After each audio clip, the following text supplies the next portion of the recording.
दूसरा अभी तो मैं आपको बता रहा था ना, पैनाडोल ली और या फिर कोई ऐसी दवाई ली जो इम्यून सिस्टम को थोड़ा सा बूस्ट अप कर दे, साथ दे दे, तो उल्टा गले पड़ जाएगी। नहीं लेंगे तो इम्यून सिस्टम हमारे खिलाफ हुआ है, कोई के मुदाफ़ियत, फिर ऐसी कौन सी दवाई है जो हम लें और तो हमें फ़र्क पड़ेगा, वो मैं भी बताता हूँ आपको। नेक्स्ट है फिजियोथेरेपी। इतना इंपॉर्टेंट रोल है, लोग इतना इग्नोर करते हैं, इवन लोग नहीं इग्नोर करते, लोगों को पता ही नहीं है कि इसकी फिजियोथेरेपी भी होती है रोमेटॉइड आर्थराइटिस की।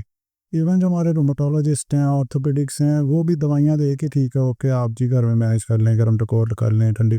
इसकी फिजियोथेरेपी अगर आपके नज़दीक कोई सेंटर है ना, आपने लाजमी करानी है। अगर आपके रोमेटोलॉजिस्ट आपको रेफ़र करते हैं, नहीं करते हैं, फिजियोथेरेपी का आपको नुकसान नहीं होने वाला, लेकिन आप एक अच्छी जगह से इसकी फिजियोथेरेपी ज़रूर करानी है। और किस तरह से करानी है, वो काफ़ी सारी चीज़ें जो मैं आपको गाइड कर देता हूँ कि अगर घर में भी आपने करनी है, ऐसे लोग जिनके नज़दीक कोई थेरेपी सेंटर ही नहीं है, तो आपको इस वीडियो से बड़ी हेल्प मिलेगी।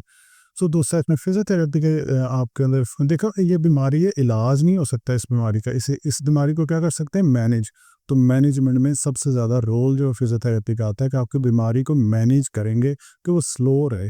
और स्लो कैसे रहेगी कि आप जो मॉर्निंग में स्टिफनेस है इसको रोक लें, जो दर्दें हैं इसको रोक लें, जो आपकी रेंज कम हो रही है इसको कम होने की जो स्पीड है इसको थोड़ा सा स्लो कर लें कि जल्दी कम ना हो, हमें तकरीबन 50 साल 60 साल लग जाएं, इसको स्लो स्लो हम लेके चलें। और फिजियोथेरेपी इसमें रोज़ाना होगी क्या? नहीं, शुरू में रोज़ाना आती है, बाद में डेज़ उसके ऊपर डिवाइड हो जाएंगे कि आपकी कुछ आप हफ्ते में एक दफ़ा, 10 दिनों में एक दफ़ा, महीने में 3-4 दफ़ा, इस तरह से आप जाते रहेंगे अपने थेरेपी सेंटर पे। बाकी अगर नज़दीक थेरेपी सेंटर नहीं है तो फिर तो ये वीडियो आपके लिए बहुत इंपॉर्टेंट है। नेक्स्ट है सर्जरी। ऐसे लोग जिनको घुटनों के अंदर ग्रीस टोटली ख़त्म होगी, सनोविल फ्लूइड ख़त्म हो गया, घुटनों में से टक टक की आवाज़ें आती हैं, खड़ा भी नहीं हुआ जा रहा है और वॉशरूम जाना भी महाल है, फिर ऐसे केसेस के अंदर उनको टोटल नी रिप्लेसमेंट और घुटनों नए घुटने डलते हैं। हिप जॉइंट है तो वो नया हिप जॉइंट डल जाएगा। सो इस तरह की फिर सर्जरीज होती हैं। ठीक है, अब हम आ जाते हैं अपने पहले स्टेप पे, मेडिकेशन पे। कौन सी मेडिकेशन इसमें हो सकती हैं? अब इसमें मेडिसिन हो सकती हैं एनसिड्स। एनसिड्स का मतलब होता है non steroidal anti inflammatory drugs. ऐसी दवाइयाँ जो स्टीरॉयड्स नहीं हैं बट इन्फ्लेमेशन को कम कर सकती हैं, दर्द को कम कर सकती हैं। वो कौन सी दवाइयाँ? जैसे आइबुप्रोफेन हैं, ये आपके डॉक्टर्स ही आपको रेकमेंड करेंगे आपको चेक करने के बाद, क्योंकि कुछ लोगों को होता है कि जिनको स्टमक का प्रॉब्लम है उनको एनसिड्स देते हुए काफ़ी एहतियात करने की ज़रूरत होती है, क्योंकि एनसिड्स की पीएच और जो आपको स्टमक की पीएच है ये आपस में रिएक्ट कर सकती हैं, जिसकी वजह से फिर आपको एनसिड्स देते हुए डॉक्टर्स ये देखेंगे कि आपको स्टमक का प्रॉब्लम तो नहीं है। इसके अलावा जो रोमाटॉइड आर्थराइटिस की दवाई है ना, वो है डिमार्ड्स।